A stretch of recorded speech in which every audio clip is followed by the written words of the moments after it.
I will not purchase any of that because I have enough. I think you do too, by the way. Even though marketing is telling you that you don't have enough. That's a lie. Hi, I'm Amanda and I have been working in marketing for almost 8 years, and I have been falling prey to marketing tactics myself, even though I am a marketer and I know all the tricks. In the next couple minutes, I would like to talk with you about how overconsumption is a problem for us and also for our planet, how companies intentionally keep us spending more and more money, and why a buy less but better approach, in my opinion, is the solution to this problem. Let's talk about overconsumption. Overconsumption is not only owning too much and buying too much, but it's also creating a demand and companies producing too much. Overconsumption has been a topic that ever since I moved to the US, I became a lot more aware of. I noticed that American culture is very heavy on consuming things, buying things, going shopping, and so on. We don't see all the trash that we're producing here in the US, for example. Well, in some places you do, but most of the trash, electronics, clothes, and other things are being shipped overseas to other poorer countries who are taking care of it. Every cheaply made product, if it's a Shein t-shirt that falls apart after wearing it 2 times, or a cheaply made tech gadget that also breaks within a couple months, has a hidden cost. It's not only the price that we pay when we swipe our credit card or we put in our credit information, it is also the hidden cost of water waste, carbon emissions, and also the labor conditions for people actually producing these things.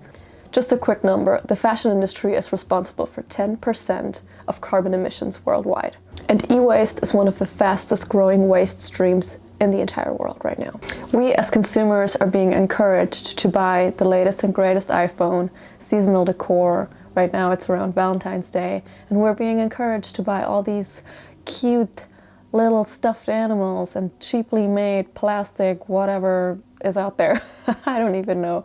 All these things that are very, very seasonal, very trending on TikTok, that make us spend more money because we want to be part of a trend, because we want to participate, but also in the end we keep throwing the things away because all this stuff is cluttering up our homes, and in the end we have to throw it away.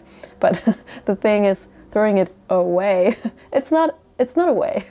It just goes somewhere else. It goes to Indonesia or to Ghana or wherever it goes, and it's poisoning people's water, taking people's resources away, and just it takes forever to decompose. Of course, this problem of overconsumption is not only detrimental to our planet. Yes, that's a big part, but the next part is also our wallet. We keep spending money on things that we really do not need, with money sometimes we don't even have. And now with very targeted social media ads, for example, that are also being even better targeted with AI, people are being pushed into making impulse purchases, because the less you think about a purchase, the more likely you are to just hit the buy now button. In 2024, the average consumer was estimated to spend around $281 a month only on impulse purchases, which is crazy. That is over $3,000 a year. That does not account for like regular things that we want and buy and think about. Also, 73% of Americans say that the majority of their purchases is not planned, which is really crazy. I mean, I'm absolutely not perfect. I'm not making these videos to tell you, ooh, I never purchase anything and I'm as frugal as someone can be. I just want to raise awareness and connect it with my marketing knowledge so that you really have value out of these videos. I think awareness is the very first step. You do not have to throw all your consumption issues overboard and like change from one day to the other. That is very unrealistic. But if we can make small steps towards a more sustainable and more ethical consumption. I know it's not really possible to consume ethically in the system that we live in, but we can do better, 100%. Companies often cut corners and pay people very, very low wages in other countries of the world so that we have a very cheap product. So each time when we see a very low price, let's think about, were the workers paid a fair wage? Most likely not. It's nice for me, it's like just $5, let's get it. But in the end, there's like all these hidden costs attached. The next next thing I want to talk about is planned obsolescence. Do you know what that is? That actually means that products nowadays suck, at least more than they used to. Why is that? So, planned obsolescence is a deliberate strategy employed by manufacturers to design products with a limited lifespan or usefulness, encouraging consumers to replace them sooner than necessary. I think a lot of us have noticed this with phones or with kitchen appliances that just break after a couple years and you have to replace them. Sometimes it's even cheaper to replace a product than to have it repaired, which is ridiculous. It did not used to be that way. I remember when my parents told me about some appliances that they had for decades, and nowadays you have a washing machine or a toaster or a hairdryer or something that will break in a couple of years. For example, iPhones. You cannot open them. You can't repair them, you cannot switch out the battery, and that is, of course, intentional. Apple wants you to purchase the new one. So what's the solution to all this? In my opinion, it is a buy less but better approach. That means we do not stop consuming altogether, that's really unrealistic, but we choose intentionally what we purchase, and we intentionally look for quality over quantity in products. You will actually end up saving money because you do not have to replace the cheap broken stuff over and over and over again, but you will have one item for a long time. I know you have to have a certain privilege to be able to purchase the more expensive and more quality item, but think about this. You do not always need some products right away. Sometimes it really is worth the wait and worth saving up for a product that is really, really good and will be used for a long time. So what can we do to be better at buying less but better?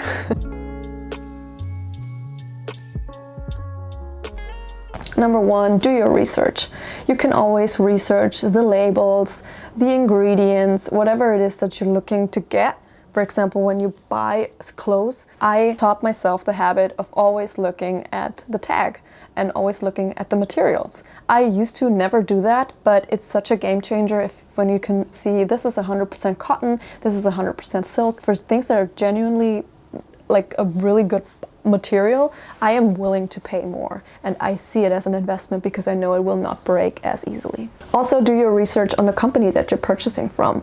Do you like their practices? Do they have sustainability initiatives? Are they greenwashing? If you noticed a lot of greenwashing going on, maybe that's not what we want to support. Number two, actually use your stuff. That sounds a little bit obvious, but it's really important. Make sure that the things that you buy are genuinely things that you will use. That is with products in your bathroom, that is clothes, that is electronics. Sometimes we purchase things we're never using. In that case, it's better to donate them or to sell them to someone who is really going to need them and will really like using it.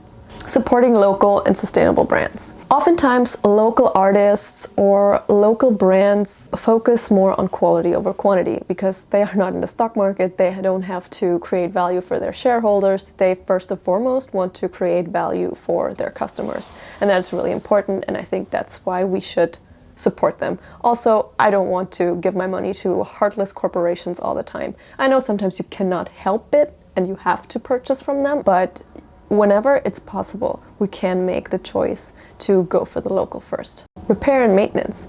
Repairing our stuff, mending our clothes, making the software update, taking care of our electronics, because we cannot treat everything as a throwaway product. We can invest in durable wardrobe staples. That means don't go shopping right now. I'm not saying that you should go shopping right away. No. Think about your wardrobe. Look at the things that you have in there. Play around with them, style them. And then if you find gaps in your wardrobe and you need a couple of staple pieces, then you can look for something durable, for something high quality that will help you combine the things that you already have. Embrace minimalism. It can be a really nice practice to do minimalist challenges or to start decluttering and really see how much you have been accumulating over the years and how much we are throwing away or donating, and really reflect on our consumption. I, for example, started a no-buy challenge revolving around everything personal care items. So I will not buy any makeup, any skincare, any bath, shower stuff. I will not purchase any of that because I have enough. And if I run out of something, then I am able to repurchase. But I will not get products just for the sake of trying them out or something. That's just unnecessary in my opinion. And I have enough. I really have enough. I think you do too, by the way. Even though marketing is telling you that you don't have enough. That's a lie. Training yourself to not be impacted by FOMO.